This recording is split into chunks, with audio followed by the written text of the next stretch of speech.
Hello everybody, my name is Happy and I'd like to welcome you all to my History Reaction channel. Today we're going to be taking a look at the conspiracy that the Middle Ages never happened by Half as Interesting. As always, I will include a link to the original content in the description down below. If you like what you see here, please consider heading over to Half as Interesting and showing them some love and support. We always want to encourage our original content creators to keep putting in the work to make these videos for the rest of us.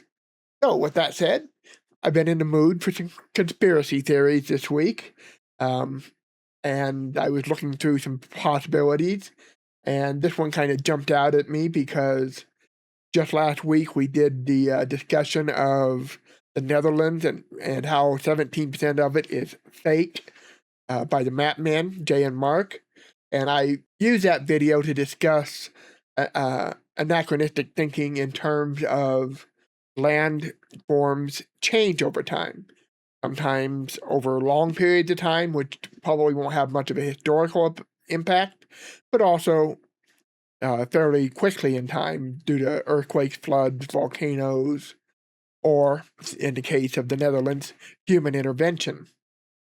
And it's important as historians to understand that things change over time. Rivers change their courses. Sea level can rise or lower, which can change the shorelines. Things like that. Floods or other disasters can alter the landscape.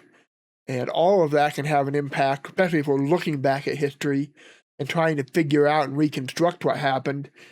Sometimes the written accounts will mention things that are no longer there or in different places than they were.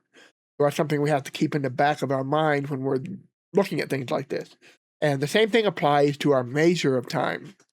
When I started working in doing historical research on Russia as an undergraduate, doing papers on things like the Russian Revolution, or the Siege of Leningrad and all that, but especially the February Revolution, I started getting headaches because some of the dates weren't making sense. And I kept forgetting that the October Revolution saw a major change in the way that the Russians measured time. They went from the Julian calendar to the Gregorian calendar. So dates on Russian events prior to that period are done on an entirely different time scale than dates after that period, which can really mess you up if you're not paying attention, or if the sources that you're looking at, especially secondary sources or even tertiary sources, don't make it clear which dating system they're going by. The classic example would be the February Revolution, because it's called the February Revolution, but if you look at the date that it actually happened, you'll see it was March 8. So why would the February Revolution be dated March 8? That's because it was February in Russia because they were on the Julian calendar. It was March for the rest of us. So things like that can really throw you off. And that brings us to today's topic. The conspiracy theories that somebody stole the Middle Ages, that they were fake, that they never actually happened. It was all some big conspiracy to bring us closer to the millennia faster for political and religious reasons. I'm familiar with the theory. Let's see how he explained it, and let's talk about how we can be sure about dates and issues that we might have with misinterpreting dates because calendars have changed over time. And that can influence sometimes when we're looking, especially at primary sources, might say one date, but it may not be the same date that we think of on that same day, if that makes sense. So let's just get into this and we'll try to weave our way through this. This video was made possible by Skillshare. Start earning for free for 2 months by being one of the first 1,000 to sign up at skl.sh/HAI33. You're a little late for that, probably. Now, this is a couple here years at old. HAI, we don't want to spread conspiracy theories, but we do want to get lots of views in order to further our never-ending quest for money, power, and URL extensions that give us 2 free At least they're honest. Gotta love that. Months of Skillshare, and so when we come across a conspiracy theory that we want to tell you about because it's hilarious, we're in a conundrum. How can we make a video on it while maintaining our status as the preeminent source of super accurate, hard-hitting factual content on YouTube? So today, here's the plan. We're going to tell you about this very fun and very insane conspiracy theory, and then we're going to very clearly explain why it's not true, and along the way, we're going to learn a whole bunch about calendars. Yeah, this is kind of a dumb one because this one's really easy to disprove from a wide variety of angles, but there's still people who believe it. So here we go again. That's right, everyone, calendars. The coolest, sexiest thing since the abacus.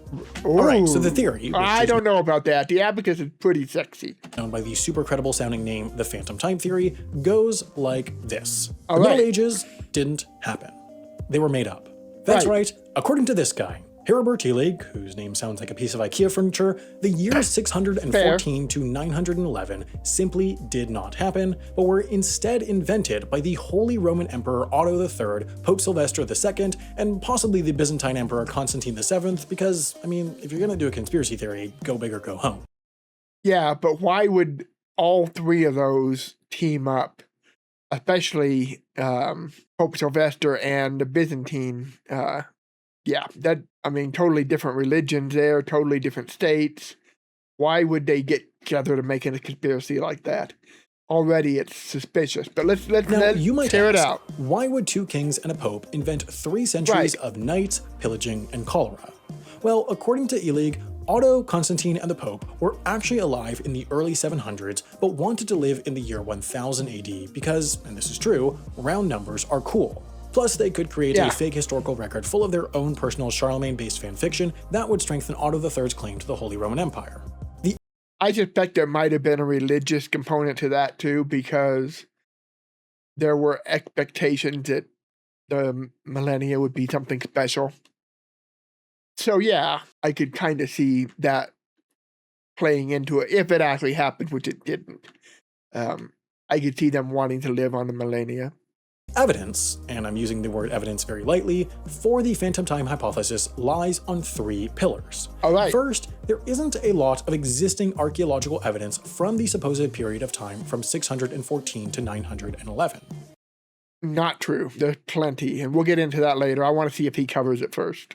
Second, 10th century Western Europe is littered with Roman architecture, which Illig says doesn't make sense given that the Roman Empire fell in 475 AD, supposedly over 400 years prior. Yes, except that right around the start of the 9th century, or no, the 10th century, so 900-ish, you had the Romanesque period where they started bringing back Roman architecture as a style. So yeah, I mean, that happened. So it's not at all surprising. We still use it today. I mean, by that argument, why do we have courthouses and government buildings that look Roman here in the United States? It's a silly argument. And the final reason has to do with calendars. That's right, folks, try to hold in your excitement because it's finally calendar time. Now, the Earth rotates 365.24219 times each year, which is pretty close to 365.25, so we round up and pretend it's 365 and a quarter, which means every 4 years we have an extra day, which we account for with a leap day. But the thing is, it's not actually 365.25, it's 365.24219, which is 0.00781 less. That may not sound like a lot, but every 128 years, that 0.00781 adds up to a day, which means that every 128 years, we should subtract a day to keep on track. But the Julian calendar didn't account for that, so between when it was introduced in 45 BC and when the new Gregorian calendar was introduced in 1582 to fix except that it wasn't introduced around the world. I already mentioned it. Some places, notably Russia, stuck with the Julian calendar all the way up into 1917. The problem, 1,627 years had passed, or about 13 sets of 128 years, which meant that the Julian calendar should have been behind by about 13 days. But it turned out, and try to stop your brain from exploding here, the Julian calendar was actually only off by about 10 days, and because each of those missing days takes 128 years to accumulate, That means there's 300-something years unaccounted for. By the way, if Yep. you're wondering, the Gregorian calendar fixes the problem by skipping a leap day every 100 years, but then adding it back in every 400 years, which still means we're behind by a day every 1,000 years, but the world probably only has a few decades left anyways, so, c'est la vie. Yeah. So that's the theory. It's probably got you given a big Yeah, except that there is an explanation for those missing 3 days, which would be, what, about 370 odd years, give or take, that has to do with when it was implemented, or when the dating was switched around. But I'm sure he'll get into that. I'm sure he will. Now let's talk about why it's not true. First of all, even if there isn't a ton of archaeological evidence, there still is some, and we have reliable ways of dating these artifacts through both carbon dating and looking at tree rings, which can also be called dendrological dating if you're pretentious. Second, dendrochronology. That's the big one right there. We can look back into the past, and we can match those tree rings up with known historical events. It's not hard to make a fairly continuous record back 2,000 years or more easily in some regions. That's the tree rings alone are pretty compelling evidence that this is nonsense. And radiocarbon dating as well. But there's other things as well, so let's see what he says. The Roman architecture in 10th century Europe. So yeah, have you noticed how there's Roman columns and arches like everywhere? The White House, Buckingham Palace, the Arc de Triomphe, exactly. Hall from the Powerpuff Girls. There's still Roman architecture being built today, so yeah, people also built it in the 900s.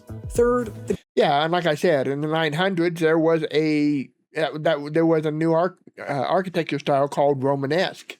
That they had a kind of a Renaissance rebirth of Roman architecture in that particular period. Calendars. For an apparent calendarophemist, Illig weirdly didn't realize that the Gregorian calendar wasn't trying to reset things to 45 BC when the Julian calendar was introduced, but rather to 325 AD, which is when this thing called the Council of Nicaea met and did some calendar fixing. They didn't reset things all the way back, which accounts for the missing 300-odd years of date shifting. And believe it or not, there are even stronger pieces of evidence that this whole thing is impossible, most notably astronomy. You see, certain astronomical events are highly predictable. For example, eclipses. We have written records of eclipses in China, in Rome. Pliny the Elder notes some in his encyclopedia that he wrote, and there's many others, but those two specifically I know had a lot of good astronomical records, including records of eclipses. And we can use math to calculate back to when those eclipses had to have happened, and we can match that to the writing and see if the dates match. If the whole idea the Middle Ages were faked were true, they wouldn't match after that point. For complicated astronomy reasons that I totally definitely understand but don't have the time to explain, we know with absolute certainty that there must have been a solar eclipse over Campania, Italy between 7 and 8 a.m. on April 30th, exactly 1,961 years ago. And we know that a guy named Pliny the Elder recorded exactly that in 59 AD, which means that 59 AD must have been 1,961 years ago. If the phantom time hypothesis were true, that eclipse would have happened in 238 BC, and Pliny the Elder couldn't have recorded it because he wasn't elder at all at that point, or even existent. Exactly. If that didn't make sense to you, maybe this will. All of the rest of the world also records that 600. This is the big one. But let's go back to the archaeological evidence. There's actually quite a bit of it. There's all over the world. If you limit yourself to a small geographic area, for example, Western Europe, and only to that area, then there's not a lot of archaeological evidence, maybe. But if you expand to the whole world, there's plenty of archaeological evidence. But also, we've got historical records from places outside of Europe. China was meticulous. What else? China, Middle East, the Muslims. In fact, Muhammad in there somewhere. I mean, those two alone.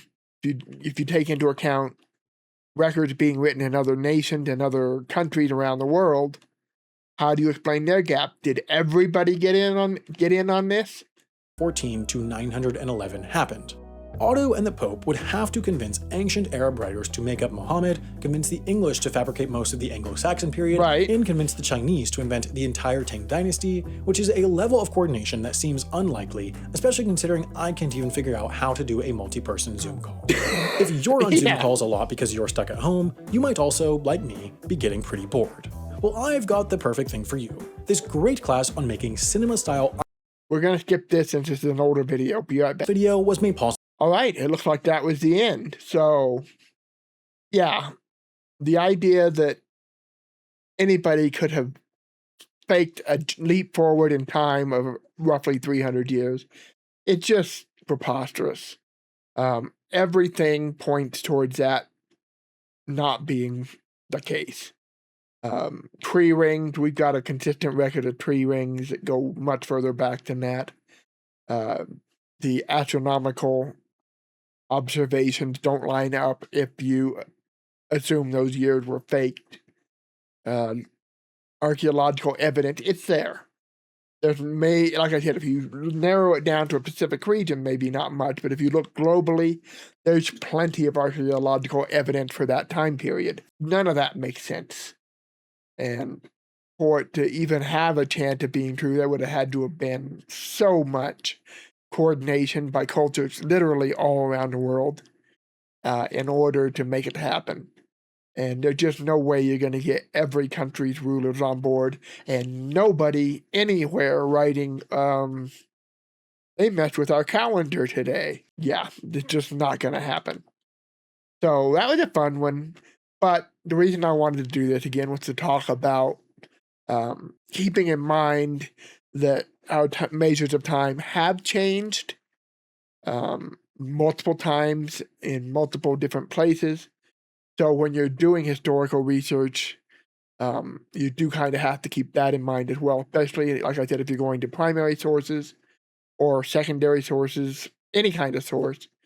One of the problems I had was a lot of secondary sources didn't make it clear whether they were using the Gregorian calendar or the Julian calendar in discussing events in Russian history, Russian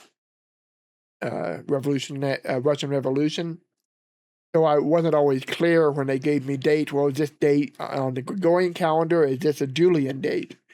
And with secondary sources, or even with translated primary sources, you don't know unless they explicitly tell you.